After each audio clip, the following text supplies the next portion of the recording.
अस्सलामुअलैकुम स्टूडेंट्स, हमने अपनी फ़र्स्ट वीडियो में यूनिट 1 की रीडिंग और उसकी एक्सरसाइज की थी और आज हम यूनिट 2 की रीडिंग करेंगे सबसे पहले, और इस वीडियो के एंड में हम आपको एक्सरसाइज भी समझाएंगे।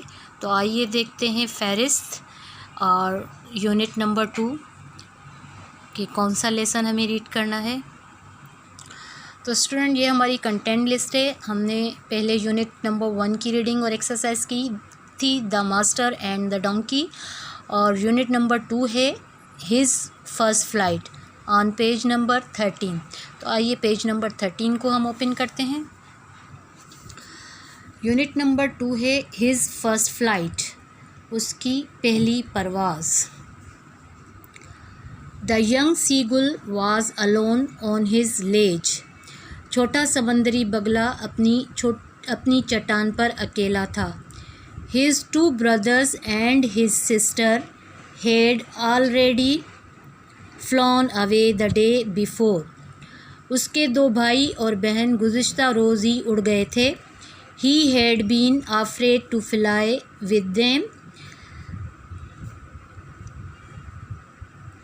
वो इनके साथ उड़ने से खौफज़दा था। Somehow when he had taken a little run forward to the brink of the ledge and attempted to flap his wings, he became afraid. बहरहाल जब उसने थोड़ा आगे चट्टान के किनारे की तरफ दौड़ने के बाद अपने पर फड़फड़ाने की कोशिश की तो खौफज़दा हो गया। The great expanse of sea stretched down beneath and it was such a long way down, miles down. समंदर का बहुत वसी हिस्सा उसके नीचे फैला हुआ था और ये बहुत दूर नीचे, मीलों नीचे था। He felt certain that his wings would never support him. उसे यकीन की हद तक महसूस हुआ कि उसके पर उसे सहारा नहीं दे सकेंगे। So he bent his head and ran away back to the little hole under the ledge where he slept at night. इसलिए उसने अपना सर झुका लिया और चट्टान के नीचे छोटे सुराख की तरफ भागा जहाँ वो सोया करता था। Even when each of his brothers and his little sister whose wings were far shorter than his own ran to the brink, flapped their wings and flew away, he failed to muster up courage to take that plunge which appeared to him so desperate. यहाँ तक के जब उसके दोनों भाई और उसकी छोटी बहन, जिनके पर उसके अपने परों से कहीं छोटे थे, किनारे की तरफ दौड़े, परों को फड़फड़ाया और उड़ गए थे, वो इस छलांग को लगाने की हिम्मत बांधने में नाकाम रहा था जो उसे बहुत पुरखतर महसूस हो रही थी। His father and mother had come around, calling to him shrilly, upbraiding him, threatening to let him starve on his ledge unless he flew away. But for the life of him, he could not move. उसके माँ और बाप उसके करीब आ गए और उसे तीखी आवाज़ से डांट रहे थे और धमकियाँ दे रहे थे कि जब तक वो न उड़ा वो उसे चट्टान पर भूखा रहने देंगे, लेकिन वो अपनी जान की खातिर वहाँ से हरकत न कर सका। That was 24 hours ago. ये 24 घंटे पहले की बात थी। Since then nobody had come near him. उस वक्त से कोई भी उसके करीब नहीं आया था. The day before, all day long, he had watched his parents flying about with his brothers and sister, perfecting them in the art of flight, teaching them how to skim the waves and how to dive for fish. गुज़िश्ता रोज़ सारा दिन उसने अपने वालिदैन को भाइयों और बहन के साथ उड़ते हुए और उन्हें परवाज़ के फ़न में माहिर बनाते हुए लहरों को छूने और डुबकी लगाकर मछली पकड़ना सिखाते हुए देखा था. He had in fact seen his older brother catch his first herring and devour it, standing on a rock, while his parents circled around, raising a proud cackle. दरअसल वो अपने बड़े भाई को अपनी पहली हैरिंग मछली पकड़ते और चट्टान पर खड़े होकर उसे खाते हुए देख चुका था, जबकि उसके वालिदैन उसके गिर्द चक्कर लगाते हुए फ़ख्र से आवाज़ें निकाल रहे थे. And all the morning the whole family had walked about on the big plateau midway down the opposite cliff, taunting him with his cowardice.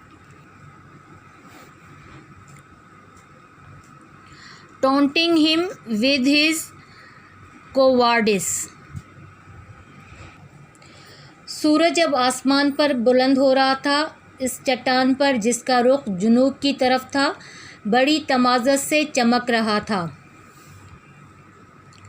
He felt the heat because he had not eaten since the previous nightfall. उसने गर्मी की शिद्दत महसूस की क्योंकि उसने गुज़िश्ता रात से कुछ नहीं खाया था. Then he had found a dried piece of mackerel's tail at the far end of his ledge. फिर उसे मैकरल मछली की दुम का एक खुश्क टुकड़ा चट्टान के दूसरे सिरे से मिला. Now there was not a single scrap of food left.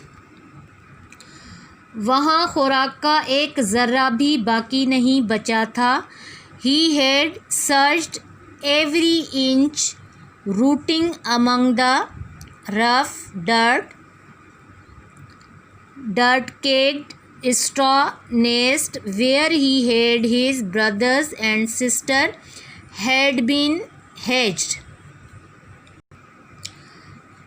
उसने सारी जगह तलाश की, वहाँ जहाँ वो उसके भाई और बहन अंडों से निकले थे. गंदगी, लथड़े घोंसले के सख्त तिनकों को उल्टा पलटा. He even turned the page. Gnawed at the dried pieces of spotted eggshell. उसने अंडों के खोल के धब्बों वाले खुश्क टुकड़ों को भी चोंच से कुरीदा. It was like eating part of himself. ये ऐसे था जैसे अपना ही हिस्सा खाना हो. He had then trotted back and forth from one end of the ledge to the other, his grey body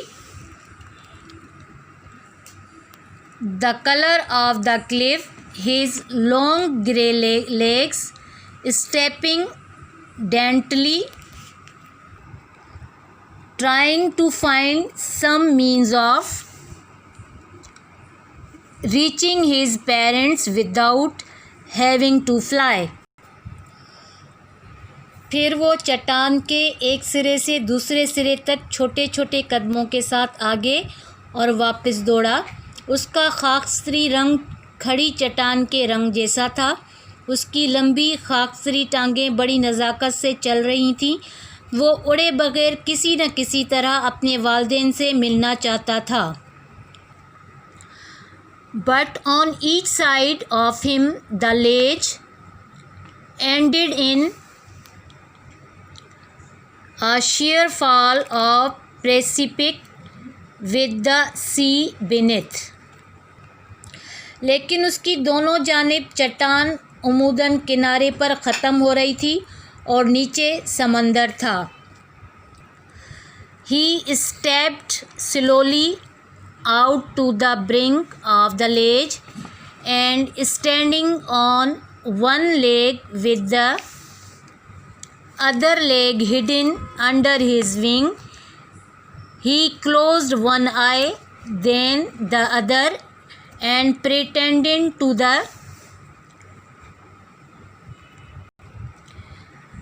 be falling asleep. वो आहिस्ता आहिस्ता चट्टान के किनारे की तरफ बाहर की तरफ चला और एक टांग पर खड़े होकर और दूसरी टांग को अपने पर के नीचे छुपाकर एक आंख बंद कर ली और फिर दूसरी। उसने ऐसे जाहिर किया जैसे उसे नींद आ रही हो। Still they took no notice of him. फिर भी उन्होंने उसकी तरफ कोई तवज्जो न दी। He saw his two brothers and his sister lying on the plateau, dozing with their heads sunk into their necks. उसने अपने दो भाइयों और बहन को चट्टान पर लेटे हुए और ओंघते हुए देखा। उनके सर उनकी गर्दनों में छुपे हुए थे। His father was preening the feathers on his white back. उसका बाप अपनी सफ़ेद पीठ के पर साफ कर रहा था। Only his mother was looking at him. उसकी माँ उसकी तरफ देख रही थी।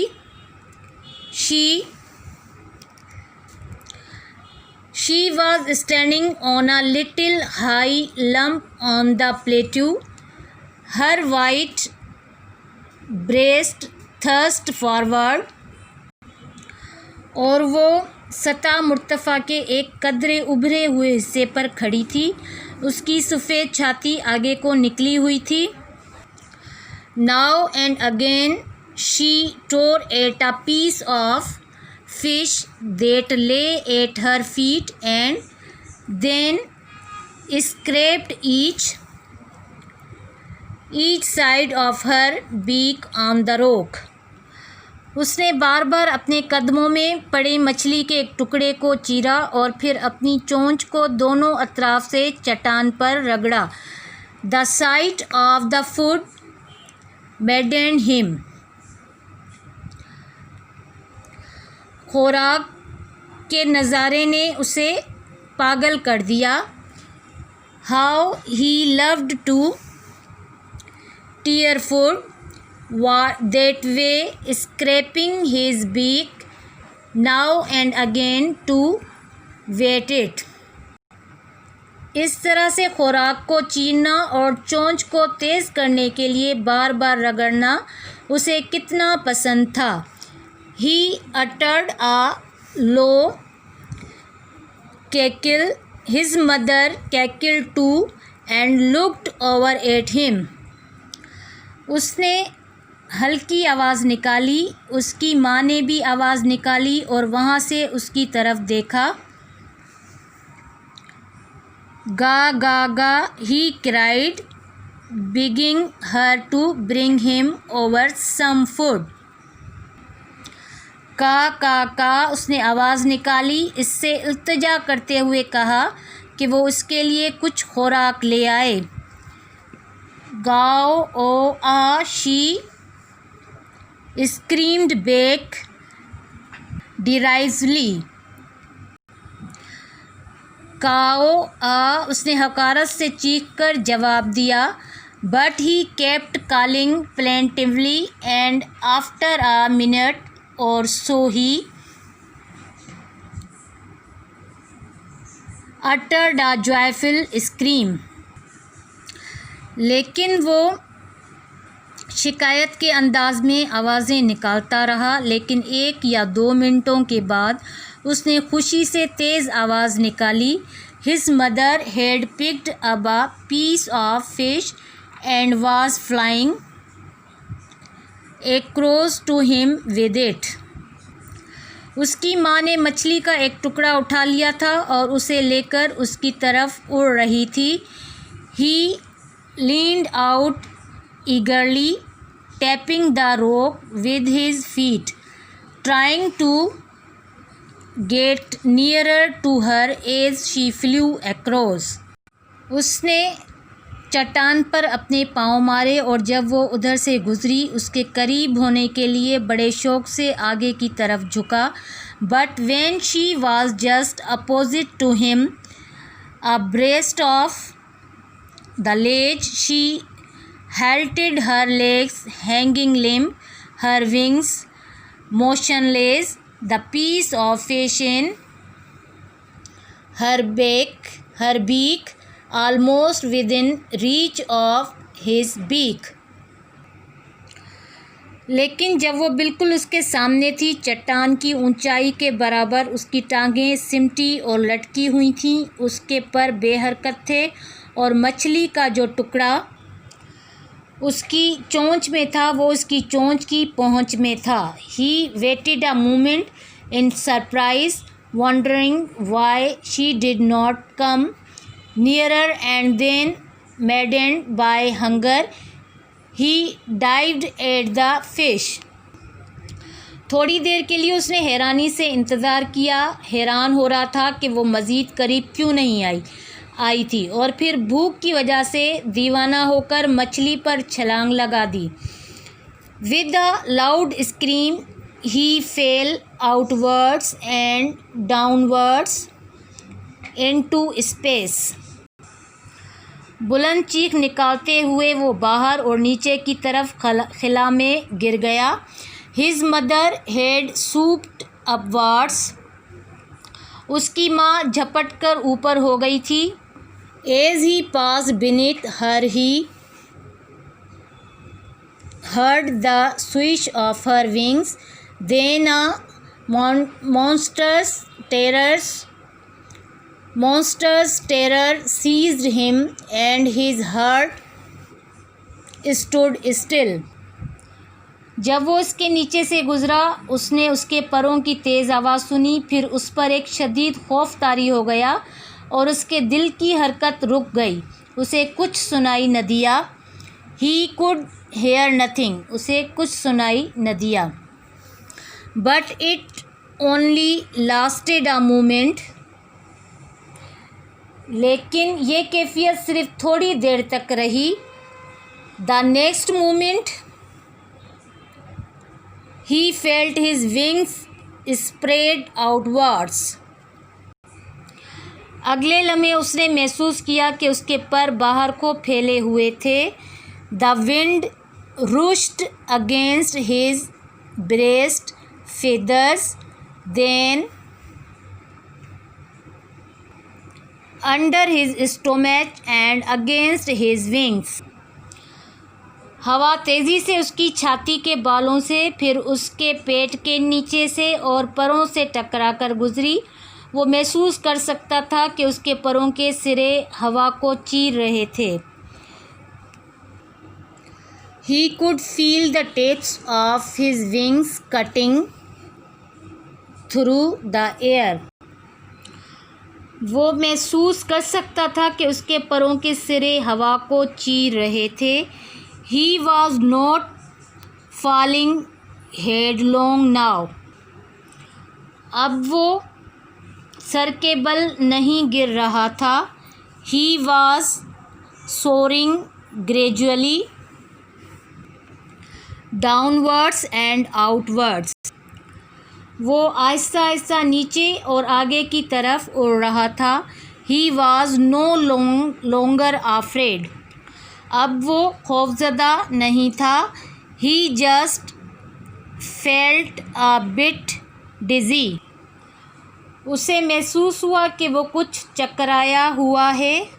Then he flap them again. फिर उसने अपने पर फड़फड़ाए और ऊपर की तरफ उड़ा। He soared higher. He raised his breast and banged against the wind. गा गा गा गा गा गा गा ओ आ। उसने खुशी से आवाज़ निकाली और फिर अपने पर फड़फड़ाए।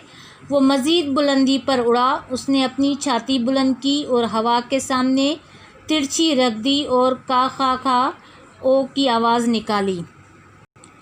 His mother shoot pass him her wings making a loud noise. उसकी माँ उसके पास से झपट कर गुज़र गई। उसके पर शोरदार आवाज़ पैदा कर रहे थे। He answered her with mother scream. उसने एक और चीख के साथ उसका जवाब दिया।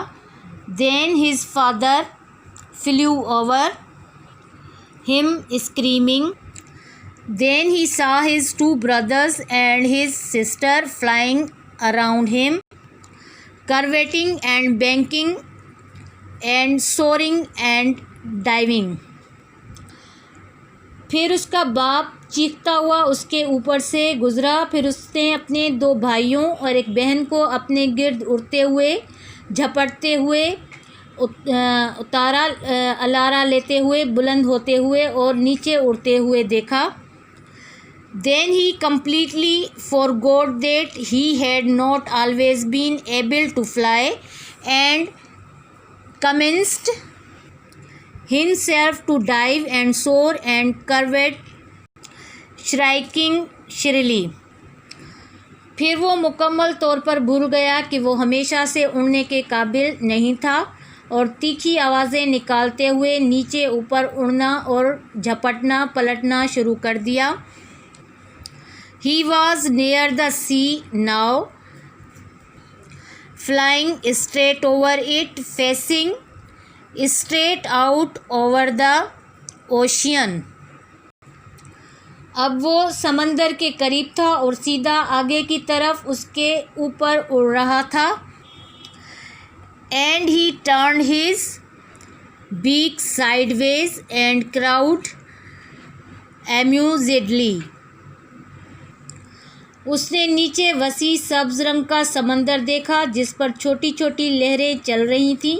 उसने अपनी चोंच एक तरफ कर ली और बड़ी खुशी से आवाज़ निकाली। तो स्टूडेंट, यहाँ पर इस लेसन की रीडिंग कंप्लीट हुई। तो अब हम देखते हैं नेक्स्ट पेज पर इस लेसन की एक्सरसाइज को। Turn the page. तो स्टूडेंट्स, ये हमारा पेज है एक्सरसाइज का। इसमें फर्स्ट क्वेश्चन है ए, आंसर द फॉलोइंग क्वेश्चन। इसमें 8 सवाल दिए गए हैं। ये 8 सवाल हम आपको एक्सरसाइज सेंड करेंगे। आप इनके आंसर उसमें से देखकर अपनी कॉपी कंप्लीट करें। उसके बाद क्वेश्चन नंबर बी है, match the word phrases in column A with its meaning in column B. ये कॉलम ए है और ये कॉलम बी है। ये वर्ड्स दिए हुए हैं, इनको इनकी सही मीनिंग के साथ मैच करना है। मैं आपको एक बताती हूँ करके। नंबर 1 है लेज। इसकी सही मीनिंग है a narrow flat piece of rock sticking out from a vertical surface. तो ये लेज जो है ये मैच होगा किसके साथ? इसके साथ। उसके बाद नंबर 2 है एक्सपेंस। एक्सपेंस जो है वो मैच होगा, इसकी सही मीनिंग जो है वो ये सेंटेंस है, a wide open area of land sea और स्काई। तो ये यहाँ एक्सपेंस जो है इसके साथ मैच होगा। उसके बाद नंबर 3 है मस्टर अप करेज। ये इसके साथ मैच होगा। उसके बाद नंबर 4 है डिस्पेरेट। नंबर 4 डिस्पेरेट, ये एक्सट्रीमली डेंजरस के साथ मैच होगा। इसी तरीके से हम आपको ये पूरी एक्सरसाइज सेंड करेंगे। आप उसमें से जो सही मैच है सेंटेंस के हिसाब से, वर्ड के हिसाब से आप उसको मैच कीजिए। उसके बाद हम नेक्स्ट क्वेश्चन पे चलते हैं, क्वेश्चन नंबर सी पर। क्वेश्चन सी है, correct the tense of the sentences. ये सेंटेंस दिया हुआ है, इसको आपने करेक्ट सेंटेंस में चेंज करना है। ये एक्सरसाइज भी हम आपको सेंड करेंगे और इसे आप अपनी फेयर कॉपी पे उतारेंगे। क्वेश्चन ए, क्वेश्चन बी, क्वेश्चन सी, ये फेयर कॉपी पर आपके उतरेंगे। और इसको आप करेंगे किस तरीके से, सबसे पहले आप ये क्वेश्चन नंबर 1 जो है आप सेंटेंस ये जो किताब में लिखा हुआ है ये आप लिखेंगे। उसके बाद जो इसका करेक्ट सेंटेंस होगा वो इसके नीचे नंबर 1 डाल के ही लिखेंगे। फिर नंबर 2 आप लिखेंगे, ये सेंटेंस लिखेंगे, इसके नीचे जो हम आपको सेंड करेंगे एक्सरसाइज आप वो सेंटेंस लिखेंगे। इसी तरीके से ये 8 सेंटेंस आप अपनी फेयर कॉपी पे उतारेंगे। अब हम चलते हैं क्वेश्चन डी की तरफ। क्वेश्चन नंबर डी है, करेक्ट द फॉलोइंग सेंटेंसेस। ये सेंटेंसेस दिए हुए हैं 8, इनमें भी आप सबसे पहले ये सेंटेंस उतारेंगे। उसके नीचे जो हम आपको सेंड करेंगे करेक्ट सेंटेंस वो आप इसके नीचे लिखेंगे। ये this job is far better than the previous one. तो ये सेंटेंस है, इसमें कोई एक वर्ड जो है जिसकी मीनिंग चेंज होती है वो इसमें चेंज होगा। जिस तरीके से इसमें देन, THEN देन लिखा हुआ है, इसमें THAN देन, तो वो चेंज होगा। उस तरीके से ये सेंटेंस करेक्ट हो जाएगा। इसी तरीके से हम आपको 8 ही सेंटेंस सेंड करेंगे। इसके बाद हम क्वेश्चन नंबर ई पर चलते हैं। क्वेश्चन ई है, compound words are words made up of more than one word but they function as one part of speech। तो ये वर्ड्स दिए हुए हैं नंबर 1 सी और गुल, यानी कि ये वर्ड एक ही है जिसे इन्होंने 2 पार्ट्स में किया हुआ है। तो अब हम इनको मिलाकर लिखेंगे, जैसे सी गुल, ये एक ही वर्ड बन जाता है सी गुल। नंबर 2 है नाइट और सेकंड वर्ड है फॉल, तो ये नाइट फॉल वर्ड बनता है, एक ही वर्ड।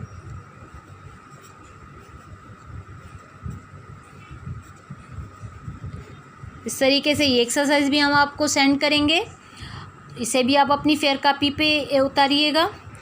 इसके बाद pronounce the words having the same vowel but different vowel sounds.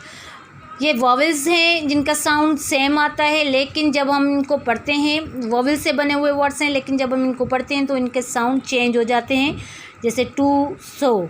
तो इस तरीके से ये आपको कॉपी पे उतारने की ज़रूरत नहीं है। उसके बाद हम नीचे आते हैं, correct the spellings given below. ये स्पेलिंग्स दी हुई हैं सीगुल, सीगुल यानी कि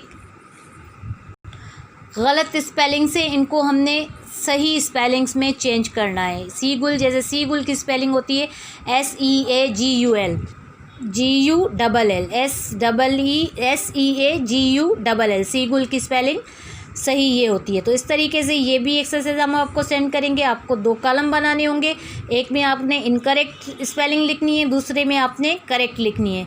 तो ये एक्सरसाइज सेंड करेंगे, आप इसको उसमें से देखकर और अपनी फेयर कॉपी पर उतारें। तो स्टूडेंट, यहाँ पर हमारा ये लेसन कंप्लीट होता है और आप इसकी एक्सरसाइज को अपनी फेयर कॉपी पर उतारिए। और अगर आपको कोई बात समझ में नहीं आती है तो आप स्कूल आकर समझ सकते हैं। और अब हम आपसे नेक्स्ट यूनिट की रीडिंग और एक्सरसाइज पर मिलेंगे। तब तक के लिए अल्लाह हाफिज़।